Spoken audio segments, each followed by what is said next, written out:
সৌরজগৎ সম্পর্কে কৌতূহল প্রায় সবারই রয়েছে এবং এই কৌতূহলের বশেই বিভিন্ন সময় বিভিন্ন বিজ্ঞানী বিভিন্ন ধরনের মতবাদ প্রদান করেছেন।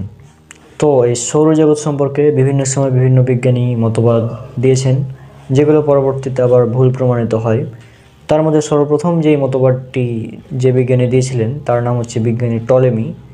তিনি যেই মতবাদটি দিয়েছিলেন সেটাকে বলা হয় ভূকেন্দ্রিক মডেল বা জিওসেন্ট্রিক, অর্থাৎ যে মডেলের মূল বিষয়টা হচ্ছে যে এখানে পৃথিবী হচ্ছে মহাবিশ্বের কেন্দ্র এবং এই পৃথিবীকে কেন্দ্র করে সূর্য, চন্দ্র, নক্ষত্র সব কিছু ঘুরছে। এটা হচ্ছে এই জিওসেন্ট্রিক মতবাদের মূল থিওরি। অনেক সভ্যতাই এই মডেলটি গ্রহণযোগ্যতা পেয়েছিল, যার মধ্যে অন্যতম হচ্ছে গ্রিক সভ্যতা। এবং সেখানে এই জন্য আমরা দেখতে পাই যে বিভিন্ন গ্রিক দার্শনিক যারা তারা এই মতবাদকে সমর্থন করেন এবং তারা বলেন মহাবিশ্বের কেন্দ্র হচ্ছে পৃথিবী এবং পৃথিবীকে কেন্দ্র করে মহাবিশ্বের অন্যান্য সব গ্রহ নক্ষত্রগুলো ঘুরছে। এটা তাদের মতবাদ। তার মধ্যে অন্যতম হচ্ছেন টলেমি এবং অ্যারিস্টটল। এবং এরপর এই মতবাদকে ভেঙে দিয়ে নতুন একটি মতবাদ প্রতিষ্ঠা করেন গ্রিস এর সামুদ দ্বীপে জন্মগ্রহণকারী বিজ্ঞানী এবং জ্যোতির্বিদ আরিস্টোকাস। সময়টা ছিল তৃতীয় খ্রিস্টপূর্বাব্দে এবং এই মতবাদের মূল বিষয়টি ছিল সূর্য সৌরজগতের কেন্দ্রে অবস্থিত। দীর্ঘ সময় পর মাত্র 16 শতকে আরও একটি মতবাদ প্রকাশ করা হয়, যেটি হচ্ছে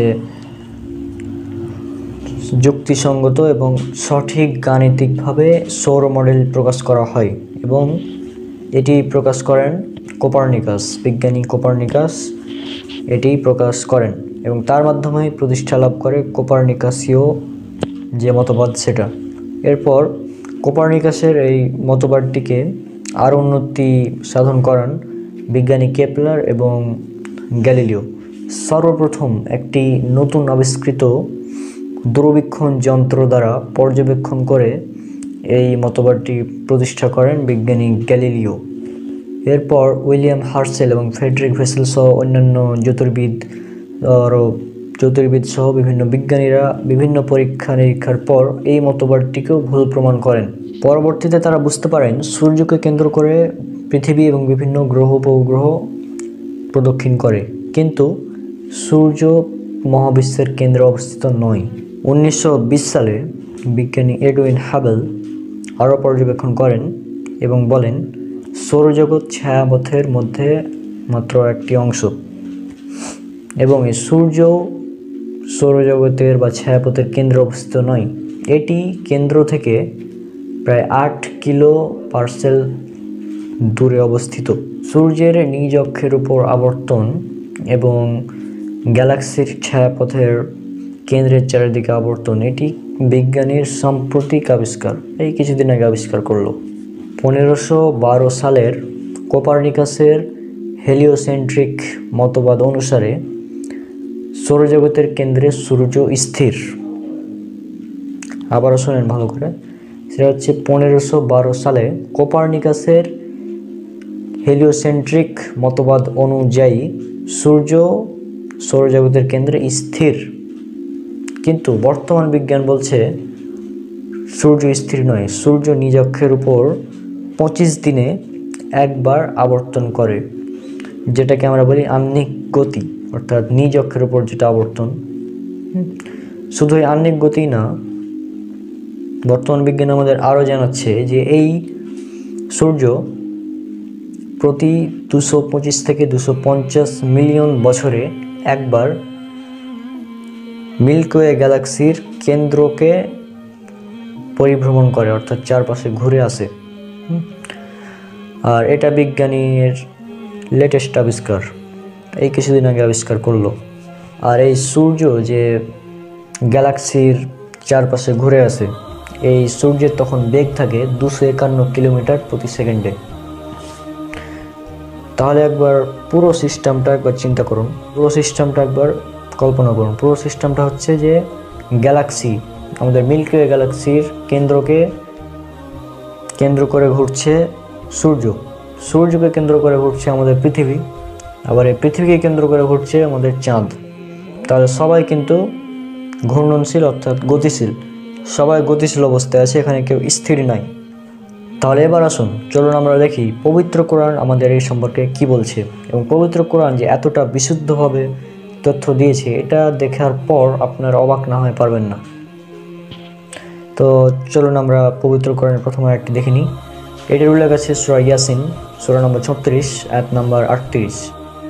والشمس تجري لمستقر لها ذلك تقدير العزيز العليم। এই আয়াতে বলা হচ্ছে সূর্য তার নির্দিষ্ট অবস্থানে আবর্তন করে, এটি পরাক্রমশালী সর্বজ্ঞ আল্লাহ সুবহানাহু ওয়া তাআলার হাতে। অর্থাৎ এখানে বলা হচ্ছে সূর্য নির্দিষ্ট অবস্থানে আবর্তন করে, অর্থাৎ তার নিজ অক্ষের গতি যেটা আমরা দেখলাম, অর্থাৎ সে নিজে নিজেই ঘুরে, এটাকে আমরা আহ্নিক গতি বলি। এবং এর পরের আয়াতটি আরও স্পষ্ট, সেটা হচ্ছে সূরা ইয়াসিন সূরা নম্বর 36 আয়াত নম্বর 40।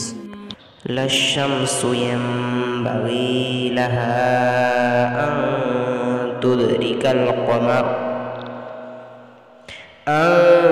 تدرك القمر والليل السابق النهار وكل في فلك يسبحون। সেখানে বলা হচ্ছে সূর্যের জন্য সম্ভব নয় চাঁদের নাগাল পাওয়া, এবং রাতের জন্য সম্ভব নয় দিনের নাগাল পাওয়া, আর প্রত্যেকেই নিজ নিজ কক্ষপথে ভেসে বেড়ায়। অর্থাৎ প্রত্যেকেই নিজ নিজ কক্ষপথে ভেসে বেড়ায়, অর্থাৎ এখানে সূর্য এবং চাঁদের কথা বলা হচ্ছে। অর্থাৎ সূর্যের কথা যেটা আমরা নিব এখান থেকে, সেটা হচ্ছে যে সূর্য নিজের কক্ষপথে ভেসে বেড়ায়, অর্থাৎ আমরা যেটা বললাম গ্যালাক্সির চারিদিকে ঘুরে আসে সূর্য। এবং এই যে সূর্য একটা নির্দিষ্ট কক্ষপথে চলছে, এটাই বলা হচ্ছে পবিত্র কোরআনে। এবং এরপরে আরও একটি আয়াত রয়েছে, সেটা হচ্ছে সূরা আম্বিয়া সূরা নম্বর 21 আয়াত নম্বর 33। وهو الذي خلق الليل والنهار والشمس والقمر كل في فلك يسبحون। সে আয়াতে বলা হচ্ছে আর তিনি সৃষ্টি করেছেন রাত এবং দিন, সূর্য এবং চন্দ্র, আর প্রত্যেকেই নিজ নিজ কক্ষপথে আবর্তন করে। অর্থাৎ এখানে স্পষ্টভাবে কক্ষপথের কথা আল্লাহ সুবহানাহু ওয়া তাআলা উল্লেখ করে দিয়েছেন, যেটা বিজ্ঞান আবিষ্কার করলো কিছুদিন আগে। তাহলে একবার চিন্তা করুন, আজ থেকে 1400+ বছর আগে একটা বইয়ে কিভাবে এটা লেখা সম্ভব যদি সেটা আল্লাহর পক্ষ থেকে না আসে। যারা নাস্তিক আছেন বা অমুসলিম আছেন তারা এটা চিন্তা করে দেখবেন একবার, যে এত নিখুঁত বৈজ্ঞানিক তথ্য একটা বইয়ে কিভাবে থাকতে পারে। জাস্ট একবার চিন্তা করে দেখবেন বিষয়টা। আর পবিত্র কোরআনে এরকম হাজার হাজার অলৌকিক বৈজ্ঞানিক বিষয় রয়েছে, যেগুলো ইনশাল্লাহ পরবর্তীতে বিভিন্ন পর্বে আলোচনা করা হবে।